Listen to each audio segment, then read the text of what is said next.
And that begs the question, what are the real intentions behind the reset? Is it simply a failed marketing attempt at an actual genuine initiative? Or is it an attempt to concentrate the power in the hands of a few elitists and establish a new world order, as some are saying?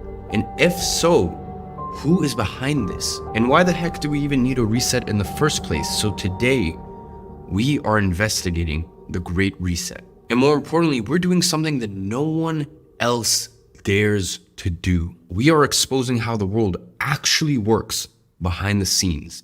And some of you guys may think you know the story, but it goes so much deeper. I have uncovered secret plots to topple the financial system, the real motives behind some of history's biggest crises, and instances of government officials secretly funding their own war enemies while their troops were in the battlefield, and even a secret organization that controls 95% of the world's GDP. So this is the first episode in a 3-part series that has been half a year in the making.